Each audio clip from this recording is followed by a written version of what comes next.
Welcome to CBS Sports HQ Spotlight, officially 100 days out from the start of the 2025 NFL season. We have our reigning champion Eagles kickstarting the prep today with OTAs getting underway. They will start off the season against America's team, the Dallas Cowboys, on September 4th. We got Jenny Dell here alongside Kyle Long, Douzable, Pete Prisco. We are guiding you through the start of OTAs, getting you ready for this season and looking at some of the top storylines as we head into day one. And we're going to start with the defending champs, all right? We're talking about the Eagles. Jalen Hurts he's starting another season with a new OC, something that he's getting very familiar with. Kellen Moore, obviously hired as the head coach of the Saints. So we have Kevin Patullo, previously serving as the Eagles passing game coordinator and associate head coach. He is getting the promotion there as the OC. Do you expect any growing pains there for Jalen? Well, anytime there's a change in whoever's leading the meetings in the offensive room, there are changes. Whether they're growing pains or progression as a football team, that remains to be seen. And for Jalen Hurts is really the guy that it's most important for. But the bones of this offense are still the same. The offensive line is going to be dominant again. Obviously, Saquon Barkley coming back off a year we had almost 500 touches. A lot to look forward to for Philly, but that new OC is a big question mark. I would say there is more than the question mark, just because when you look at the history of them changing offensive coordinators. The last time they promoted a guy from within the staff, Brian Johnson, and we look at Jalen Hurts, he had 15 interceptions that year. No other years he had more than 10. And play calling, you know this, Pete and Kyle, it's an art. There's an art to play calling. Kevin Patullo has never done it before. So there's going to be some growing pains when it comes to that. Yes, the personnel is almost exactly the same. Mekhi Becton's the only starter that's not on this offense. But it's going to come down to that guy right there on the screen, Kevin Patullo, and him getting in a rhythm early and often. Jalen Hurts is a guy that is clutch, right? He's been able to, play at a high level with multiple coordinators. But we saw that 2023 year when they elevated somebody from within the staff. He had some struggles that year. Give me the script. I'll call the damn plays. We're going to run Barkley. We're going to run Barkley. We're going to throw off a Barkley run. We're going to run Barkley behind the screen. It's not that complicated. It really isn't. And I think Patullo, who's been around there for 4 years now, he's been around this team. I don't think it's going to be any sort of problem from him taking over. I really don't. And I've talked to people in that organization. They have high praise for him. And remember, there was an adjustment with Kellen Moore. Because Kellen Moore put a lot of his principles into that offense, which wasn't his offense, and he kind of changed some things up. We'll see what they do now going forward now that he's gone. I think it's going to be seamless. It will be just like it's always been. Patullo getting into a good situation that he's in right now. And the Eagles, though, you look at the schedule that they have, they'll be the first team in NFL history to face 10 playoff teams from the previous year. So it's not going to be an easy season. But you look at this team and the way that it's laid out right now, and we're going into OTAs, there's always position battles. Yes, there's a lot of returning starters that are back, but it's always about that competition. Is there a certain position battle that has your attention, Kyle? Well, obviously, as a former right guard, I've got my eyes trained on the right guard position for the Philadelphia Eagles. And as Ligier pointed out, they return everybody except for Mekhi Becton, who was a part of that Super Bowl run, dominant at the line of scrimmage. They've got a number of young players fit in. They've got Tyler Steen in there under Coach Stoutland's tutelage. We're going to find out which of these guys. You can see Kenyon up there on the screen. They've got a number of guys who can step in and play. Which one's going to do it best remains to be seen. But they have the benefit of playing next to Juergens on the inside and, soon to be a Hall of Famer in Lane Johnson at right tackle. So it ain't that bad of a gig. Good spot. Yeah, to me, Kyle, the most intriguing battle will be at inside linebacker next to Zach Bond. When you look at Nakobe Dean coming off a torn patella tendon, it happened in the playoffs, so he's probably not going to be ready until maybe November. They drafted Jahad Campbell in the draft, but he's coming off a torn labrum, and he hasn't done anything in the offseason so far. Now, expectations, you see him right there, are for him to be ready for training camp. But those labrum tears, I've had one, they're iffy. Like one wrong shoulder hit, and he could be out again. So now you're looking at the depth at that inside linebacker. Small Munden, a guy that they took, and Jeremiah Trotter, who they took a few years ago. Those two could be the two young guys battling next to Zach Bond to see who's going to be the starter to start the season. So I'm intrigued by that battle. Yeah, and mine's going to go to the cornerback position. What do you do with Cooper DeJean? I mean, because he played great as a nickel corner. Correct. And do you keep him there or do you let him go outside? I think they're going to let him win the job outside, and then you got to find out what you're going to do nickel. They have some guys they like. They like Ringo. I think Kaylee Ringo's a guy they really like as one of the corners, but I don't know if he's ready to step up and be a full-time player. I think DeJean can play outside. If you want to move him inside, that's fine as well, but I think he's going to win the job. But I think that's a position to keep an eye on. All right, we have high expectations when it comes to the Eagles, and we just talked about some of the top storylines as we begin OTAs today. We're going to toss it over to our Jacqueline D'Agostino, our Mackenzie Brooks, to discuss SportsLine projections for Philadelphia. Ladies, take it away. Yes, what's up, everyone? When you guys were talking about the defending champion Eagles, Kenz, you gave a little fist bump. Couldn't help myself, Jacqueline. Yes, we knew it was coming. So we're going to talk about the SportsLine model, what the model likes, what they're high on when it comes to certain teams here, starting with your defending champion Philadelphia Eagles. We've talked a lot about this team running it back with Saquon Barkley, all the things, but what does the model like in terms of future bets for the Eagles? Yeah, we're still pretty high on them. I know people get concerned about the defense and a lot of things. We still have them projected for around 11 wins, overwhelmingly the best chance to win the conference, second best chance to win the Super Bowl here. We give them a 68% chance to win the division. Has a lot more to do with the Commanders and not being so high on them, so that's why they have such good division odds there. But obviously the model is always going to look at recency bias, and personally this is a team that was trending upwards towards the second half of the season, obviously through the playoffs as well. And even when you want to talk about losing edge rushers and all of those things, when you have such talented defensive tackles, it makes that edge rusher position so much easier to replace and more of a replaceable thing. I wouldn't say that for every team here, but for the Eagles specifically, I would. We talked about Cooper DeJean. They were talking about in the other room, like guys like him, Quinyon Mitchell, they don't get worse in their sophomore year, right? Last time I checked. And even a guy like Saquon Barkley, we haven't even tapped into his receiving game to the full potential. We saw a sneak peek of it in the Super Bowl, but again, we see a really high ceiling for this team. Really, really good value to win the division and really good value to win the conference. All right, so let's talk about Saquon's former team, shall we? In the Giants, where there's a lot going on there. It's a crowded quarterback room. We got Russ, we have Jameis, Jackson Dart. We know the pregame speeches are going to be 12 out of 10 there for the Giants. But let's talk about their playoff hopes, because the Eagles, it was 88.8%. I have a sneaking suspicion it's not going to be anywhere near that for the Giants. They are just about dead last in every single category. I mean, percent chance to win the division, playoffs, everything's around a 1.5% chance if we just want to keep it simple here. Now, obviously, you add Abdul Carter, and I do think that's the correct pick. All you're doing is helping the thing you were already really good at, right? Defense, pass rush. That was really never the problem. So it's not like they took this draft and filled holes that they had. There's still plenty of holes, not to mention in our model, they have the fourth toughest schedule here. So we can take them from 3 wins to 5 wins. We have them projected for 5. So moving to, that's a 67% increase, technically, if you want to do the math there. So obviously some improvements here, but as far as the NFC in general, just about dead last and everything. Yeah, and we're going to talk about some fantasy sleepers, a certain guy at the wideout position on the Giants that maybe can help your fantasy team. All right, we want to send it back to the crew, Jenny, Kyle, Lige, and Pete. And Jenny, we already alluded to one of the major storylines here in this coaching staff. Yeah. Time is ticking. It's time to start going. Time is definitely ticking. Lige was just saying they have the hardest schedule in the NFL, so it's not going to be an easy task. And when you kind of look at the outline of what this team is dealing with right now, who has more pressure? So you look at Brian Daboll entering year 4 as the head coach, and then you have their GM and Joe Shane, who's been around the same amount of time. So who do you think is under the hot seat a little bit more? They're both under a ton of pressure, but I'm always going to say it's the guy at the top. It's Joe Shane, in my opinion. Brian Daboll's proven that he can be a coach in the National Football League. I've yet to see from Joe Shane that he can get it right in his job description. But, that's why I like guys like Jackson Dart, and so do guys like Brian Daboll, because they can give you those extra years. If you get down the quarterback roster a little bit, get to Jackson Dart, he shows some promise. You could be looking at a fun group between him and Daboll. Without a doubt, Kyle, it's Joe Shane. And to me, you talked about it, Brian Daboll has proven he could be a good coach. Look at the 2022 year when they were talent deficient. Not only did he take them to the playoffs, fellas, they won a game in the wild card and went to the divisional round with not having much talent on that roster.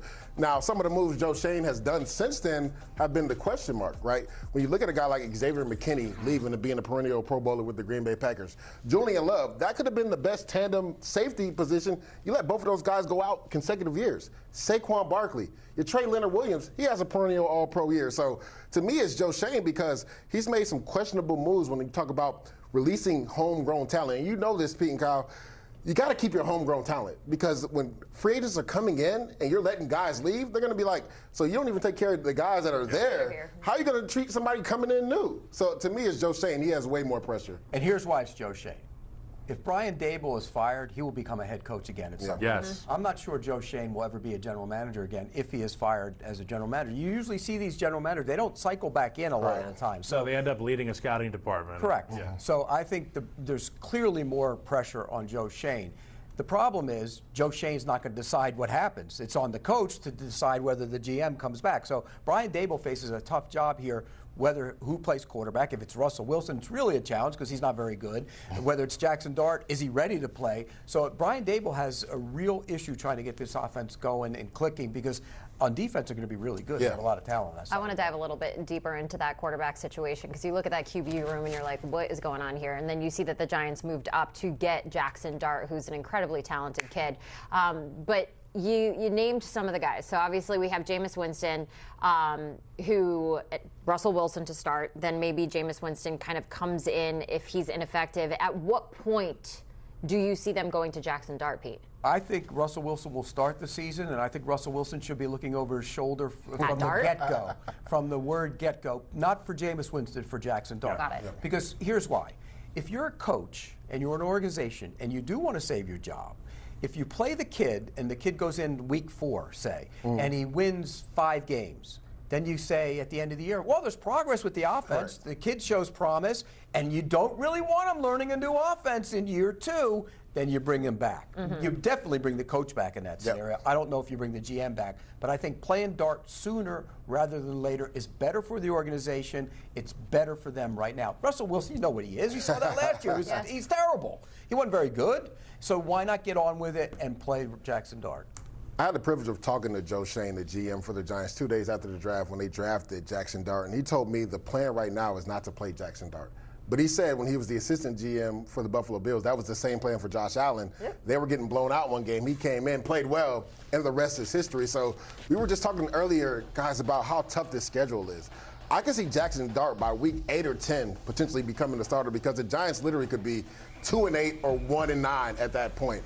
Now, the thing about Jackson Dart, come from an unorthodox offense in Ole Miss, right? A lot of half-field progression reads, didn't go through full progressions. So that's where it's going to come down to his development with Brian Daboll to where he feels comfortable to put Jackson Dart in that scenario. And to Pete's point, you need your rookie quarterback to play well because both of these guys are on the hot seat. If Jackson Dart goes out there and does play well, maybe they get one more year. But if he goes out there and doesn't play well, it's going to be a struggle for them to keep their jobs. Russell Wilson, not a world beater right now. The leash is long at the beginning of the season, but it will get shorter very quickly if things aren't going well. Break class in case of emergency, that's Jackson Dart. To your point, Brian Daboll's got to dangle that sparkle out there and say, hey, look, he's got juice, okay? Keep me around. We can get better. If Dart is ready to play, if he shows in preseason and training camp that he's ready to play, I'd open the season with him. Because you know what you have with Russell Wilson. For the good of the organization, you find out what you have in this kid. If he's not very good when he gets in there and plays, then I think you got to go back in, be a new regime, you got to go find yourself a quarterback. I know you're saying that's what you would do, but do you think there's any realistic... No, Russell Wilson will open the I was going to say, you don't really think that's going to happen though, right? I mean, he's already sitting courtside at Knicks games. Of course he's going to open this. He's a Knicks fan now. Remember, Pete, we had the same conversation about Drake May last year, right? And we thought that if he was ready, you should play him. But I was like, there's no way he's going to be ready. But they did a masterful job with him in the offseason working on some of his mechanics. And throughout preseason, I was like, this is like a totally different quarterback than at North Carolina. So I'm like, yes, I love Jacoby Brissett, but Drake May should go in and start right away because he needs the rep. Like you said, the only way to get better is to actually get game reps. You can do all the practice reps in the world. Game reps are what really count. When you don't play the kid, you delay the inevitable. You got to find out what he has. Find out right away, according to Pete Prisco. That would be a fun start to the season for the New York Giants, that's for sure. All right, we got much more to come here on HQ Spotlight, working our way down the list of teams starting day 1 of OTAs. Up next, we got the Chiefs and the Bills, storylines and SportsLine projections coming your way.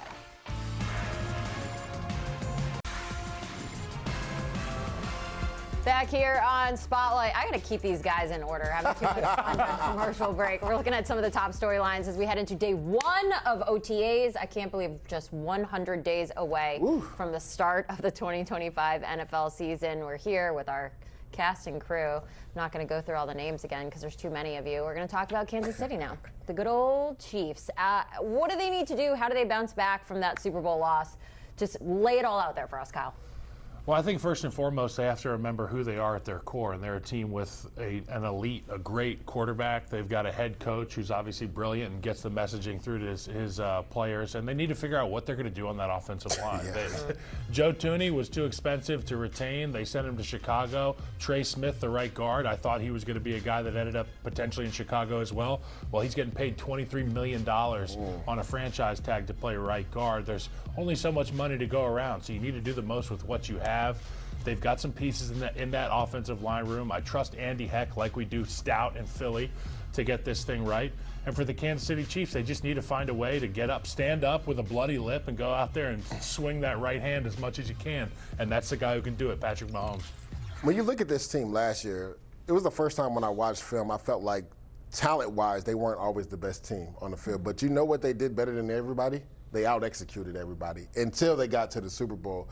Some costly turnovers, some costly penalties, and then they just got whipped, like you said, Kyle, in the trenches on the offense and defensive line. So to Kyle's point, they got to, rectify the offensive line. Let's not also forget, Rashee Rice is going to be coming back, and he was going to be a superstar. Hollywood Brown missed most of the season. Xavier Worthy. I think this can be an explosive offense where they get back to throwing the ball down the field.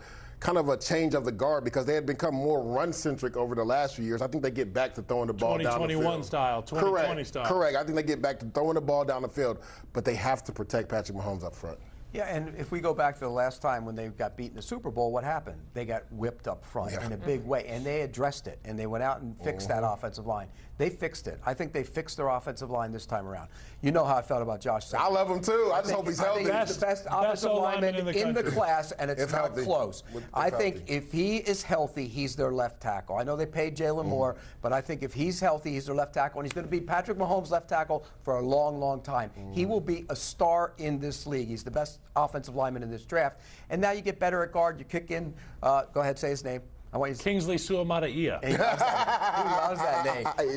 You kick him inside to left guard. Now all of a sudden, your left side, which was a major problem, big, because Thuney had to move out to tackle. Big as a door. You're big. You're strong. You're physical. The offensive line is back. You do have an issue still at the right tackle position. I think Jalen Morgan play right tackle. That's what I'm saying.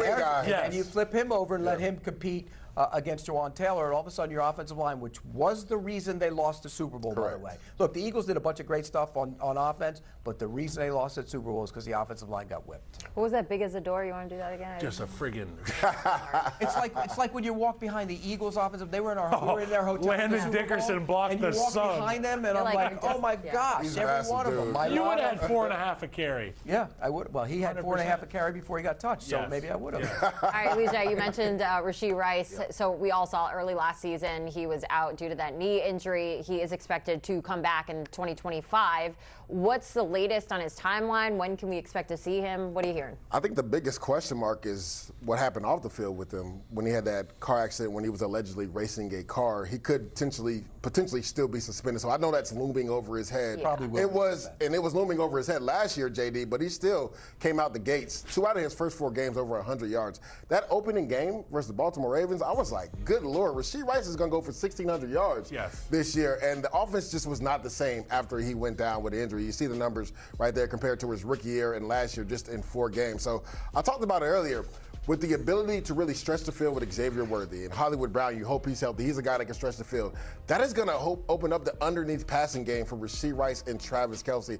And if Rashee Rice, depending on whether he gets suspended or not, he could be a guy that becomes a true #1 receiver and goes for over 1,500 yards. Again, depending on if he does get suspended or not. Yeah, if he's not suspended, I'm throwing all my chips on this guy because, like you said, from the very get-go last year, like, this dude can go. It was like a damn every time he touched the ball. He did something superstar-ish, and I feel like you get that back in the lineup with those kind of gadget speed guys. Correct. Kelce is more open. You don't have to, not as many eyeballs on Travis Kelce. That's a blessing for the Kansas City Chiefs. It bodes well for them. If he's the same player, we're just assuming that he's coming off an injury. He'll be just fine. With advancements in modern technology, Pete. Yeah, I know, but we've seen guys it takes them a little time to come back and be who they were. But if he is the same player and he can mix in with that group, because Worthy showed at the end of the year what he can do. Yes. Everybody thought he was a one-trick pony when they drafted him. He'd go down the field and just run, 9 routes. Not who he was. He can go across and be one of those guys that can go across the middle and make plays. So I like where they are from a receiving group. Correct. One question is, can Travis Kelce become Travis Kelce again? Because he won Travis Kelce. He doesn't need to be that guy. He needs to be better than he was last year. Correct. He was not the same guy last year. And they have so many other weapons that will be healthy this year that will divert the attention of defenders elsewhere. And Kelce will have the opportunity to fill into those zones, second level, the defense stuff. He will find a way to play his little mini basketball. You guys would admit he wasn't the same guy. He wasn't the same He's guy. not the same Father guy. Time's undefeated, though. Yeah, there's that. Literally. And just something of note also, the Chiefs did draft wide receiver Jalen Royals out of Utah State. So that's another weapon that they have added to that team. You guys mentioned Travis Kelce. I wouldn't be able to toss it over to our Jacqueline D'Agostino if there wasn't a Taylor Swift comment here. So I'm wondering if there's a prop on how many times we're going to see Taylor on our screens. Jacqueline, Kenzie, what do you got? I was going to say, Jenny, the only other Taylor Swift fan that is in this segment right now that's probably more than me is our very own Peter Prisco. So, are you really? Swifty. I sold my tickets. That's how much. How did I not know this? Not say that I sold my tickets. Yeah, I know. Like, literally, girls are crying all over the world. They wanted those tickets to see Taylor for the Eras Tour. So maybe, Pete, if we have enough time, we'll get into the prop on how many times we'll see Taylor Swift on our screen. One can only hope. A lot of times. I'll crunch the numbers, Jacqueline. Okay, perfect. Love that for us. Kens, let's talk about the Chiefs. And they alluded to it already. If you have Patrick Mahomes, you have a chance. They always find ways to win, even when we count them out in certain games. What is the model? How do we kind of put that into numbers? How does the model feel about the Chiefs going into this season? Listen, I know when to admit there are teams that, look at people like me, look at data people and all of those things and tell us to kick rocks, because you look at this team statistically, point differential wise. I mean, this should be a 10-win team. And that's why you see us with them projected for 10 wins again, just for an idea of how odds makers feel about them. They have that line set around 11.5. So we're kind of a little less high on them than most of the media, I'd say, honestly. And, again, I hate to bring up all these point differentials, but they were literally third in their own division in point differential. So all these close wins, and then you finally see in the Super Bowl all of those weaknesses be exposed. So again, this was statistically a 10-win team that was so psychologically elite that it took them to 15 wins. So I know that is very possible to be the ceiling here again. They were talking about Travis Kelce. We kind of see him on a downward slope a little bit as well. A lot of questions with the offensive line, as they were saying. Not so much the interior, but even like your right tackle can't, stop getting cards and all of these things. So there are a lot of questions to be had with this team. They do have the second toughest schedule in the SportsLine model in the AFC for us here. So not necessarily going to be a walk in the park. I think 10 wins is probably where they are. And you look at the Chargers, who I think is a really growing team in that division as well, that might actually have some good value to take the division. Not so much postseason. I'm not betting on the Chargers in the postseason. I'm betting on the Chiefs. But as far as regular season, I do like the Chargers here. All right, so right around 10 wins for Kansas City. Let's talk about Patrick Mahomes' rival that we've seen time and time again. That is Josh Allen. MVP Josh Allen. We have to get used to saying that officially this time. We keep wondering, have they done enough? Is the Super Bowl window closed? What does the SportsLine model feel in terms of the numbers and what that could look like for the postseason for Josh Allen and company? We're high on them. Okay. Again, I mean, we give them the best chance to win the Super Bowl. Eagles second, had a 22% chance to win the Super Bowl. Obviously, best chance to win the conference here as well. 93% chance to win the division here. Obviously, the other three teams do get better, right? They all have, something to be excited about, but none of it is going to close the gap, the 4-win gap that the Bills had on this division last year as well. So they have a very easy schedule that no one's really talking about, and that's why the model's so high on them. Their 5 toughest games, they all have at home. I'm talking Cincinnati, Philly, Baltimore. Like, that is what makes us so high on this team. It's the teams they have at home. I don't know if I would have had a 4% chance for the Chiefs to go to the Super Bowl versus the Bills at over 20, but maybe the time has finally come. Maybe. So fingers crossed for Bills fans, right? We want to send it back over to Jenny, Kyle, Liger, and Pete. And of course, Jenny, one of the biggest storylines here with the Bills is, did they do enough this offseason? Is that window still open for a Super Bowl championship? That is the question. And before we get to that, I just have to point out that I didn't know that our own Kyle Long was apparently a huge Swiftie as well. So love the Swiftie. Did you go see her? Yeah, I did. I took my wife and we went to the Hard Rock Stadium and went and saw it. It was awesome. Great show. Unbelievable stamina. It's like 4 hours of That's a lot. Cardio. That is a lot. Yeah. Have you ever seen Beyonce in concert? No. She goes hard. I walked away from that inspired. All right, let's talk about the Bills because that's what we're here to do, all right? And Jacqueline just mentioned the big question, did they do enough this offseason? So if we saw they extended players like Josh Allen, Khalil Shakir. They added Joey Bosa. We're going to talk about him more in just a second. Joshua Palmer. They drafted Maxwell Hairston. Is that enough, though? Like, you look at this list. They lost quite a bit. They added a good amount. What do you think? Like we talked about with the Chiefs, they've got a quarterback that's enough in Josh Allen. That's all it takes. And you know what? I do understand that people think that there's a lack of stars on the outside of the skill positions for the Buffalo Bills, but I think the stars are the hogs up front. I think their offensive line is one of the best in the National Football League, and it allows Josh Allen and the Buffalo Bills offense to be on schedule and have third and short opportunities, fourth and inches opportunities, and obviously we know what card we're going to play if Josh Allen's got the fourth and short. So you got good players on the outside that can help out with that offense. Nobody that's going to be a game breaker for you. I think they've done enough. They had to address the defense. They did that, and obviously we got more Bosa talk coming up. I'm so glad you brought up the fourth and short because their head coach was pretty adamant against the tush push. But the Bills are like the second best team in the NFL at doing it. So, like, I don't understand that. To Kyle's point, you have Josh Allen, you always got a shot.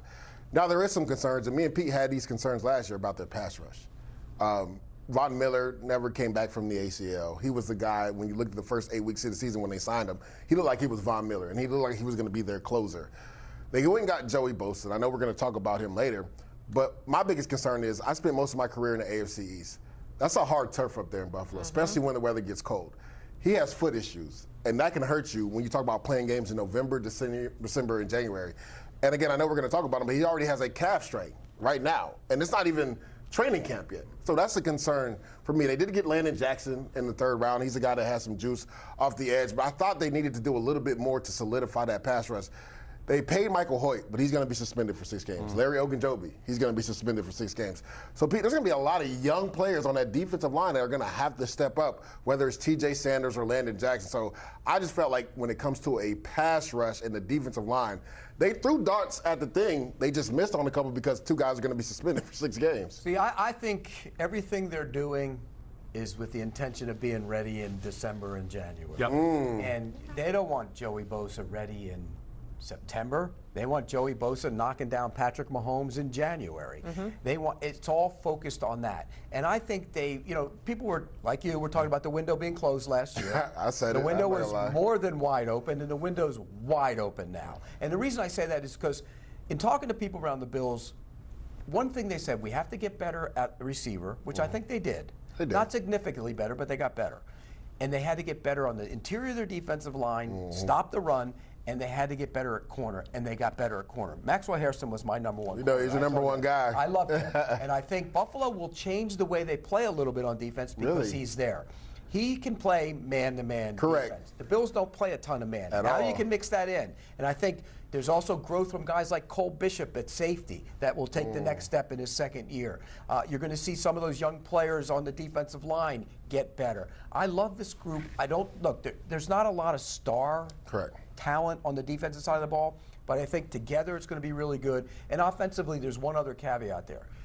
Dalton Kincaid, a guy I thought when I was there at training camp last year was going to catch over 100 passes. He had a rough year. Why? He played with 2 bad knees. They never said anything about it, but the entire year. If he can get back to be Dalton Kincaid, who I think can be an effective middle-of-the-field guy, that helps open up the Might have caught that ball in the playoffs. Yeah, I'm so glad you brought up Maxwell Hairston because that was going to be my concern, right? The Bills predominantly play zone coverage. Now, he can play zone, and with the speed that he has, he can play vision on the quarterback and break on it. We saw him have a few pick sixes in college, but he's more of a getting-your-face man-to-man guy. So I love Christian Benford. I think he's probably the most underrated corner in football. They did bring back Tre'Davious White, so that gives them some depth there. But it'll be interesting to see how the philosophy maybe shifts from McDermott, who the last couple of years have been bringing more pressure because they haven't been able to get to the quarterback and play in zone.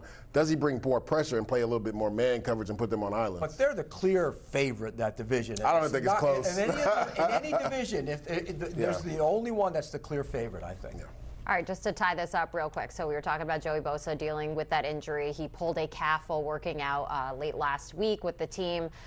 Coach coming out saying that more than likely he won't participate again until... Calves suck. Calves are not They can linger. easy. They can linger. Yeah, especially for a D lineman, get off. Get off. Yeah. That's literally what it is. Buddy, that's putting your whole weight into your calf. What month is it? Right now? You always say it's a May. May? It's May. It doesn't matter. It doesn't matter. He doesn't need to work. I almost didn't know what month it was. He doesn't need to work. Also, one other thing of note as well, James Cook sitting out. He's entering that final year of his rookie deal, seeking a contract extension after we saw the Bills extended multiple. Rest up, buddy. You'll be playing week 1. Hey, by the way, they gave out a lot of contract extensions in this offseason. He didn't get one. He was not happy. Sure. Yeah. All right, we got much more to cover. Up next, we got the Bengals and the Browns. We got holdouts, a crowded QB room, and more. Don't go anywhere.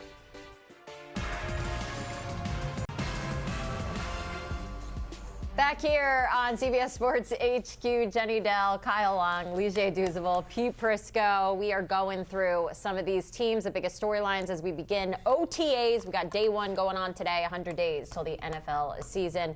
All right, next up, we got to talk about Trey Hendrickson holding out from team activities. He's expressed dissatisfaction from the Bengals communication. There's been a lot to be said about this situation, reportedly not playing under his current contract. What impact does this have on this Cincinnati team? Well, the Bengals, what do they need? They need to get better on defense. What's the best part about their defense currently? Trey Hendrickson. They score a ton of points on offense. Other teams are forced to pass the football, which gives their best pass rusher opportunities, and he gets home and he gets sacks. Pay the man. And Trey Hendrickson, I ain't mad at you if you want to stay home back here in Boca Raton. Come on now. I don't understand what the Bengals are doing. If you brought these 2 receivers back, you know you're going to have an explosive offense. You need somebody that can close out games, and that's what Trey Hendrickson can do. Matter of fact, he has 5 more sacks than the next leading guy when it comes to sack production the last 2 years. 35 sacks. The next guy has 5 less than him, which is T.J. Watt, who's a really good player as well. So even with him last year, your defense was bad. Just imagine what it's going to look like without him. Now, again, Al Golden's there. There'll be a philosophy change, a scheme change on defense. But at the end of the day, it's the Jimmy and the Joes. You got to be able to get after the passer. And Trey Hendrickson is one of the best at doing that. There's already a clear set market for him. So I don't understand why there's an issue in not paying that guy. And not only that, Pete, Shamar Stewart, the biggest boom or bust prospect in this draft. Defensive end, who's currently not participating in OTAs because of language in this contract. So potentially, issues. Your 2 starting defensive ends are not there. Yes, it's only May right now, but rookies need these reps. Yeah. But let me ask you this. Is he under contract? He said he's not showing up, and if I'm Trey, I wouldn't show up. He's under contract. I wouldn't show up until I get a new deal. Not the right contract. Okay, so as a 30-year-old player in the National Football League, if you don't get a new deal, you're going to leave all that money on the table and not play. Because they eventually will bend, just like the Jets bended with Hassan Reddick, and they will offset that. That worked out well for him, too. He still got like $15 million a year this year. 16 maybe? 16 million this season. That's what he's Here's the thing about Trey Hendrickson. I think they should work out a deal with him. If the money's close, which who knows? You don't know what, we don't know what the Bengals have offered. Yeah. So if the money's close, then just take the long-term deal and move on with it. If you're the Bengals and you're trying to keep him and you're offering him a deal, then I guarantee it's probably a fair deal. It might not be Danielle Hunter's contract, but you take. That's the market, though. Huh? That's the market, though. The market is whatever the team says the market is. Why wouldn't you pay the guy that's better than Danielle Hunter more than Danielle Hunter? Is he better than Danielle? Yeah. Hunter? I'm not saying he's better than him, but he's been more productive than him. Let's use the word productive because productive is success rate. Was Trey Hendrickson peddled around the league? No. What do you mean? They offered him a trade deal. They offered him. Yeah, but so we don't know what those conversations are. What if the Bengals say it's Trey Hendrickson? We want a third-round pick. He's also 30 years old. Yeah, but so was Danielle Hunter. If they want to bank on culture, if they want to bank on culture and scheme to be the differentiating factor in Cincinnati, they're wrong. Because I was an offensive lineman. The only thing that kept me up at night were the rushers I had to play against. Not Al Golden's playbook. Not how hard you guys ran sprints. Guys like Trey Hendrickson keep you up at night. They need to be able to find a way to sign Al this Golden's guy. defense, the way he plays defense, will change that defense because they're going to be better on the back end. Okay, and that's exactly what I want to ask you about next. Like, this is a different-looking Bengals defense. So you mentioned Al Golden coming in as their defensive coordinator. They made multiple changes on the defensive staff. So how does that change things, Pete? They're more aggressive. He's an aggressive defensive coordinator. He's not going to be, Brian Flores throwing every blitz in the world at you, but he will be more aggressive. But more than that, and in talking to people around Cincinnati, they have corners that are built to play man defense. Yep. They struggled last year because they didn't play a lot of man defense. And those guys, Dax Hill, Cam Taylor-Britt, Turner, DJ Turner. All those guys are built to play man coverage. So now you play more man coverage. If you're sticky with the man coverage, which they should be because they're good players when they're allowed to play that style of defense, that will help the pass rush as well. So I kind of Trey Hendrickson will get 30 sacks. They'll be more aggressive. They'll rush more. They'll blitz more. I think this is going to be a different looking defense than what Lou Anarumo threw out there. The issue was not only in the secondary. First and foremost, those guys need to stay healthy. The injuries played a factor with Dax Hill and DJ Turner. But we just saw the graphic there. They couldn't stop a nosebleed in the run game. Right? If you can't stop somebody in the run, it opens the entire playbook for them. And we talked about Trey Hendrickson and Shamar Stewart. They're going to be an integral part in stopping the run, too. Like, I had a coach tell me, you earn your right to rush the passer by playing the run. So we could talk about the secondary and how this scheme will help them play, better in man coverage. But until they stop the run, and you need your defensive line to do that, it doesn't matter. Teams are going to continue to run the football. Well, isn't T.J. Slayton on that team now, right? Yeah, he is. I liked him from Green Bay. You know what? He was the #1 player in the league in run stops last year. He's a good player. I mean, he's a physical. They'll be better against the run. I think the whole unit will be better. Do you want Trey Hendrickson there? Of course you do. He's a good football player, really good football player. But you also have to look at it. You got to be practical. You paid the wide receivers. You paid your quarterback. You can't pay everybody. Pay everybody. That's ideally, I pay everybody. Philly pays everybody. Huh? Philly pays everybody. They do. All right, we're going to get to the SportsLine projections of these two teams, who, by the way, open the regular season against one another on September 7th in the Battle of Ohio. Ladies, your thoughts? Listen, I don't get paid to talk about contracts or what somebody's worth or any of those things. I just know that this team scored 30-plus points in 8 games last year, and they were 500 in those games because they're allowing 30-plus points in the game. Like, from a model perspective, you spend all your money on your offense, and you've filled quite literally none of your holes, and they've made no defensive moves to address in general or move the needle on this defense. So that's why you see us really low on this team. We give them under a 50% chance to make the playoffs. We had good value on that last year. That paid out as well. I think it's still pretty good value this year. I really don't have too much of a reason to believe in this team. They're a lot different than other teams with, star, historically awesome quarterbacks who try to have like a 10-year consistent situation. This is a team going for lightning in a bottle, right? I mean, when 1 of 4 simulations, they have 13 wins, but in the 3 of other 4 simulations, they have 8 wins, right? So it's a really hard situation. I call it mismanagement, but again, I'm not very high on this team. Yeah, I feel like it's hard to be high on them when this is a team that consistently starts off slow, 0-3, 0-2, 0-4. That's like the Cincinnati Bengals way, right? Let's talk about the team that's on the other side of the Battle of Ohio in the Cleveland Browns. We talked about a crowded QB room in terms of the Giants. There's another crowded quarterback room that we're dealing with right here with the Browns. How bad is it? It's as bad as you think, Jacqueline. Okay. I mean, 3-win teams don't get better, double their win totals by adding 3 quarterbacks, right? 2% chance of making the playoffs. I mean, their road defense was never good. Even in the peak of their powers of their defense, what was it, 2 seasons ago? They were allowing 31 points per game on the road. So we never really bought into this defense as much as everyone else because we obviously look at road games as well. But again, like, if you think you have no quarterbacks with 2, try 5, right? So I mean, we do give them a 2-win improvement, which I guess is technically good, but still bottom of the conference. Yeah, I mean, 3 wins, I guess it can only go up from there. You would hope when you have 5 different quarterbacks to choose from. So let's send it back to the crew in studio. Jenny, the crowded QB room, certainly one of the top storylines to follow here out of Cleveland. It is a wild room when you look at it. So obviously following the Deshaun Watson's latest Achilles injury, that expected to knock him out of the season. Then they get Kenny Pickett, okay? So we're good with that. Then they signed Joe Flacco in free agency. And then Cleveland makes that very rare, odd move to not draft 1, but 2 mid-round quarterbacks, Dylan Gabriel, of course, and then, as we all know, Shedeur Sanders rounding out that 5th round. A little crowded? Can we call it that? A lot of dudes there. One of those guys really isn't in the room. Yeah, Deshaun. Yeah, okay, we'll cross one out. So, but 4.